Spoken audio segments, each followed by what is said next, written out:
feels like the time is right for me to make an expression.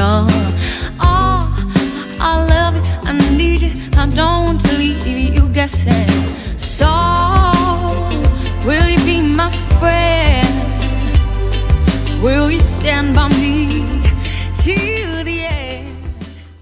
Hey everybody, how you doing? We're back and we're gonna take another stab at gluten-free crust. Not a quiche crust this time, but a plain pie crust. Something I'm gonna make a free-form galette out of. So, let's get our ingredients together. For our gluten-free quiche, gluten-free pie crust today, I'm gonna use the rest of this coconut flour. Probably almost a cup if I can get it all out of the bag. Oh, it's definitely a cup. And then about a third of a cup of buckwheat flour. There we go. I'm gonna make this crust by hand because it's just gonna be a small amount. I don't need to get the whole mixer out and everything like that. I'm gonna start with some cold butter, and I'm actually gonna use a pair of scissors and literally cut it into the flour in little pieces, little shavings.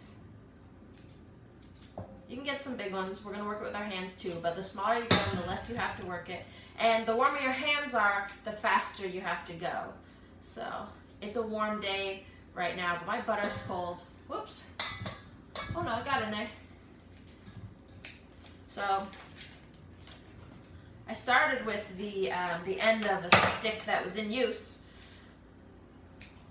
probably 6/8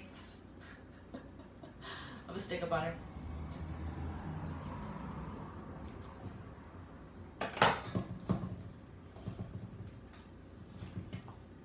I'm gonna put some salt in, not too much, maybe half a teaspoon.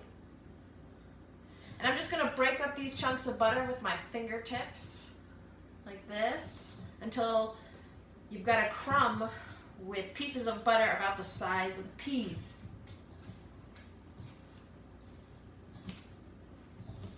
Really get it in there. It's a forearm workout, you'll realize, rubbing your fingers together like this.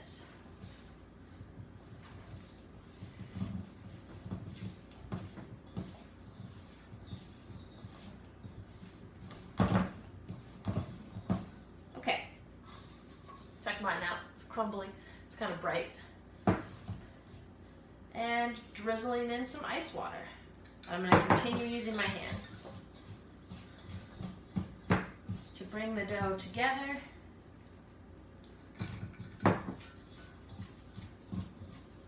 Because of the temperate climate that I live in, as well as a dough's desired flakiness, it's really good to make doughs ahead of time because you can put them in the refrigerator and use them in a couple of days. You could mold them and freeze them. You could just freeze them and thaw them later on. So after this comes together, we're going to put it in some plastic and chill it. Save it for when I'm ready to make the filling.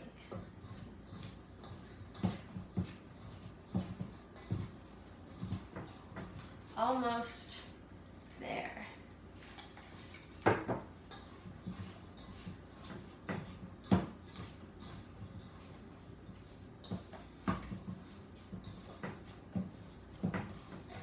Nice. I've got it all, broke, but to come together into a ball. That's a good.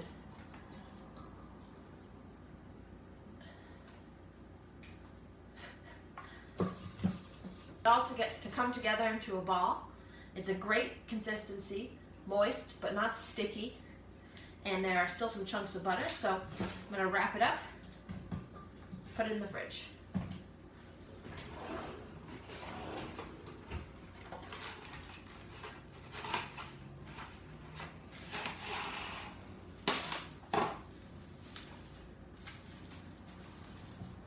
I'm going to turn my ball into a little bit of a disc.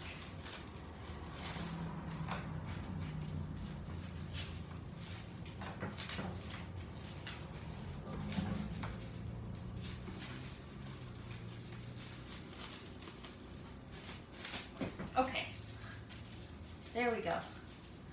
Going into the fridge like that for at least 30 minutes, but up to 24 hours. So it is a cold and rainy day here today, and I want to make something warm, get that oven going, and I was thinking it's a perfect day to use that pie crust that we made a few days ago. So that's been in the fridge, it's ready to go.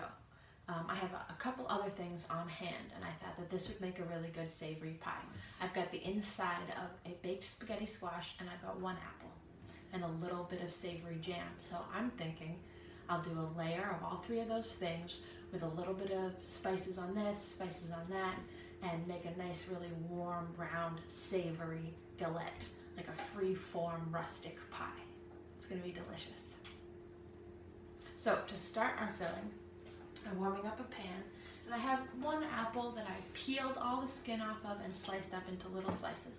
I'm gonna saute that in that pan with some butter, a little cinnamon, nutmeg, and maybe some cayenne pepper. Get some butter in the pan, not too much, maybe like a teaspoon. Get it melted, warm it up. And we're going to season the inside of the spaghetti squash that I have here.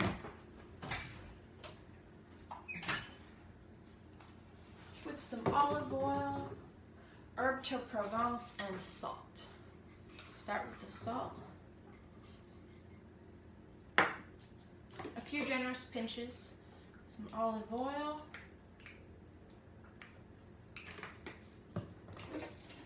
and the herb de Provence. That's got things like fennel, thyme, sage, rosemary, oregano, and I'll stir it up.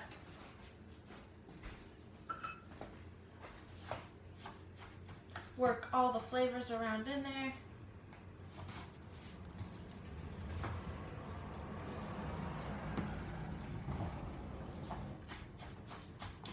I really like spaghetti squash because it can be used for so many different things, including spaghetti. I've had spaghetti squash with homemade tomato sauce, and it's quite delicious. I was thinking it would be really nice to make like a cream sauce with coconut milk or heavy cream if that's what you like. Okay, this is all worked in there, not making a mess. And I'm going to put my apples in the pan.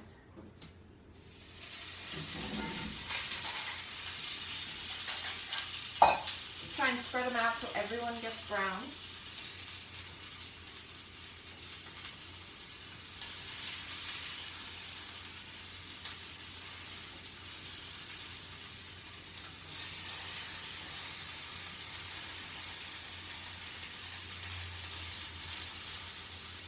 I want to get just a little caramelization on each apple slice so that when it goes in the oven, it's already mostly cooked and it can continue to caramelize and really meld with the squash and the jam. The jam is a rowanberry jam that my mom made last winter, and it's with roasted garlic. It's been really nice in some savory dishes I've made.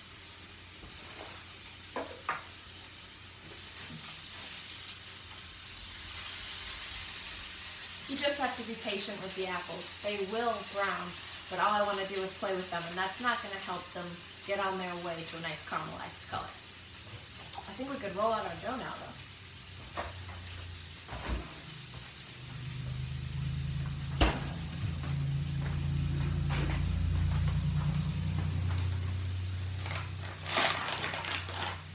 I'm going to dust with a little buckwheat flour.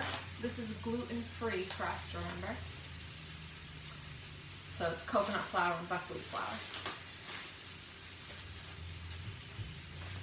Oh, because I'm not sure about the stability of this crust yet, I have a trick, and that is to roll it out onto the sill pad I'm going to bake it on for even non-stick cooking. That way it's easy transfer from the tabletop to my pan. Get my rolling pin. sure it's on my hands. Press it down a little bit.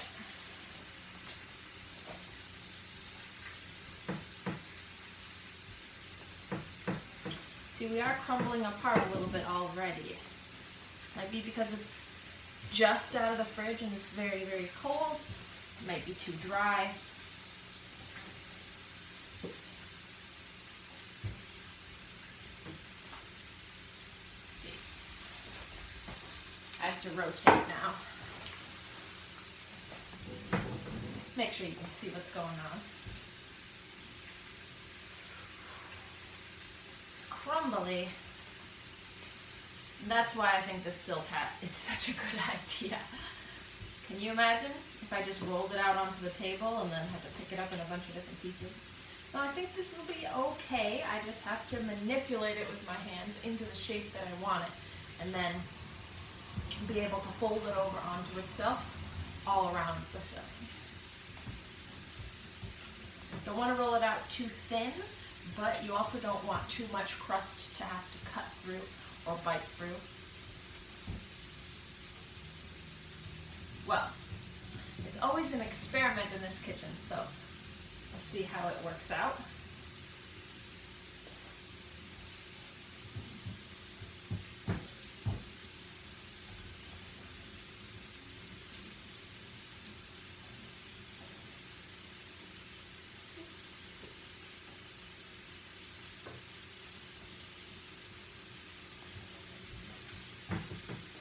Check those apples. Oh, starting to brown. A couple are a little dark. I'm going to turn it down a little bit and throw a little bit more butter in. I think my pan got a little too hot there. Now would be a good time to throw in your seasoning. So, a little cinnamon for me. Pinch of salt.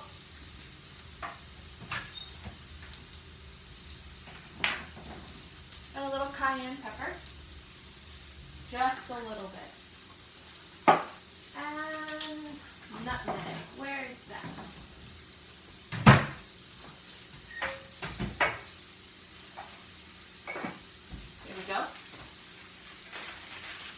Ooh, the air is thick with spice right now. I can feel it in my throat. I'm going to open the door.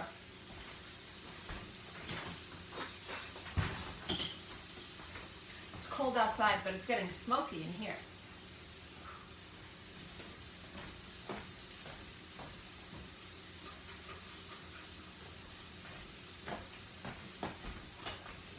All right, I turned a fan on. That should be out in just a minute or two.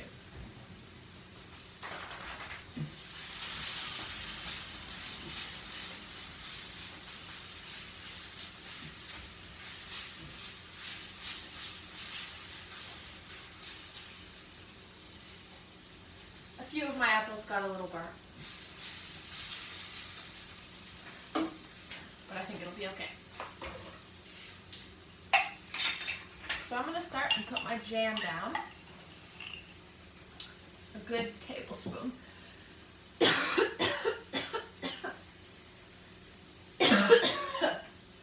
Excuse me. So much spice in the air right now. Whew. All right. A little more jam is needed. And just trying to get an even layer all over the bottom. If you can get it over the whole thing, that would be great.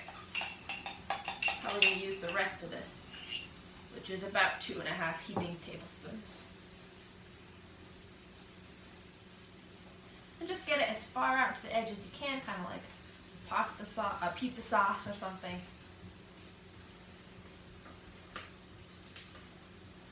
There we go.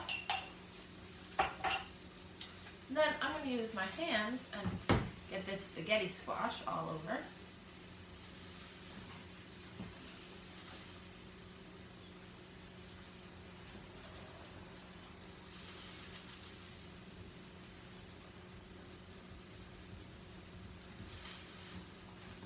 I want want it to be nice and thick.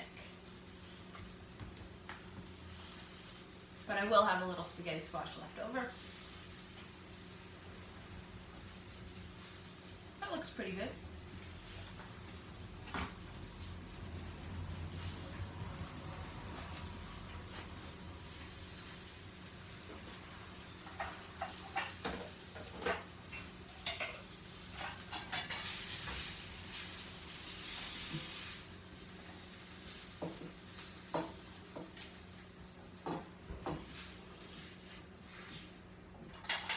Okay, I'm snagging these apples out of the pan.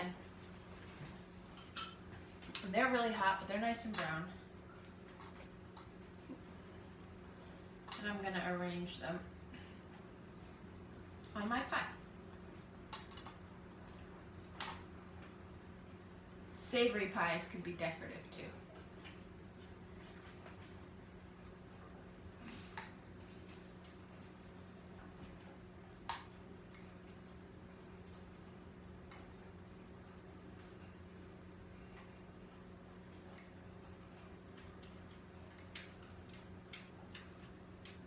I love turning things like apples into flowers, or pie crust into leaves. I like making nature out of what I'm playing with and cooking. Trying to emphasize the origin of all food. Mmm. So good. Even with a little bit of burn. I am not sorry that I burned them.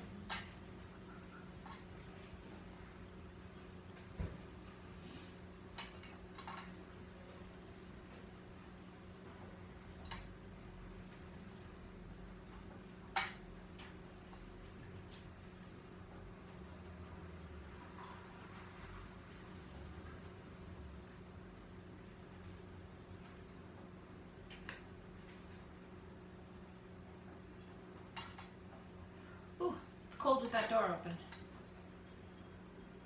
Okay, all my apples are in.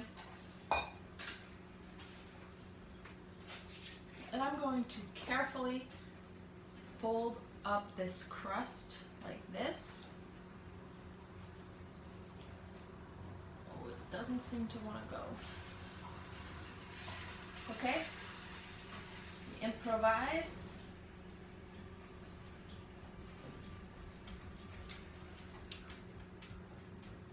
It's okay. It's holding its shape once I get it where I want it. So just because I can't fold it doesn't mean I can't use it.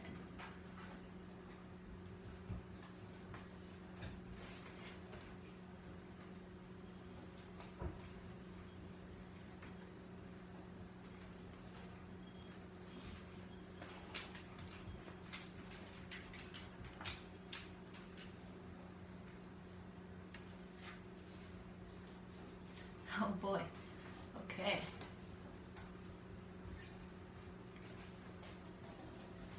Well, she's not a beauty yet, but she may be on the other side of the oven.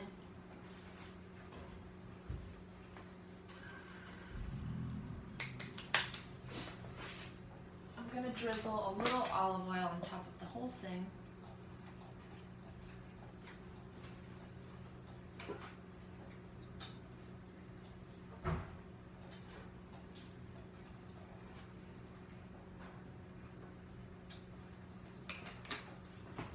And sprinkle a tiny little bit of herb de Provence over the top of the whole thing.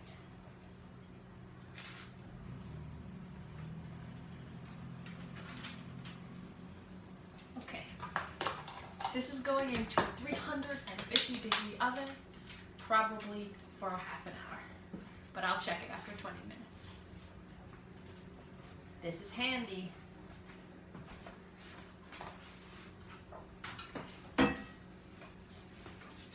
If you want to take a peek.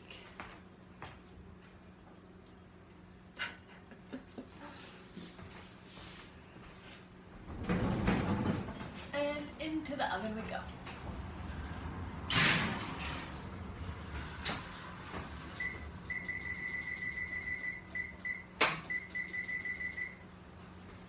20 minutes. I can't wait to see what happens.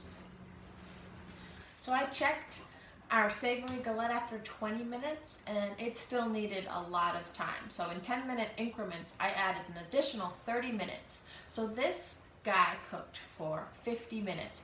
It seems to have taken a really long time to get any sort of browning on this crust. But I think it's ready. Oh yeah. That's beautiful golden brown.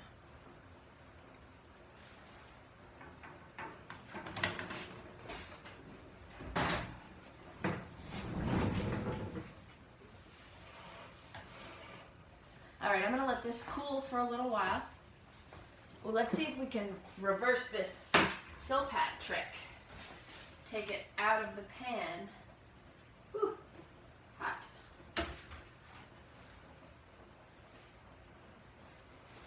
Yeah. Let it cool off. All right, I'm ready to try a little slice.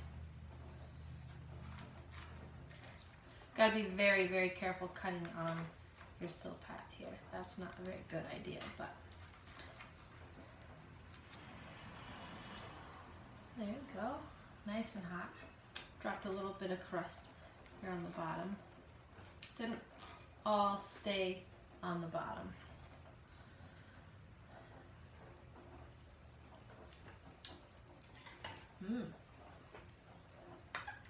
That bottom crust has the jam on it. That's really nice.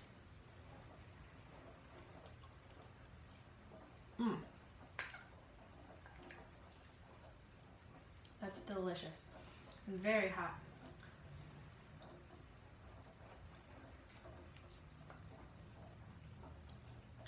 Nice and warm, sweet but savory, and it's got that olive oil softness.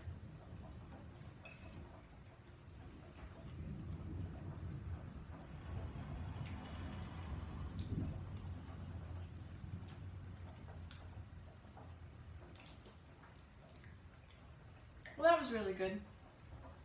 I don't know about this gluten-free crust though. I couldn't manipulate it the way that I wanted to. It didn't hold together for that, and it seemingly doesn't hold together in the oven after baking either. So, back to the drawing board.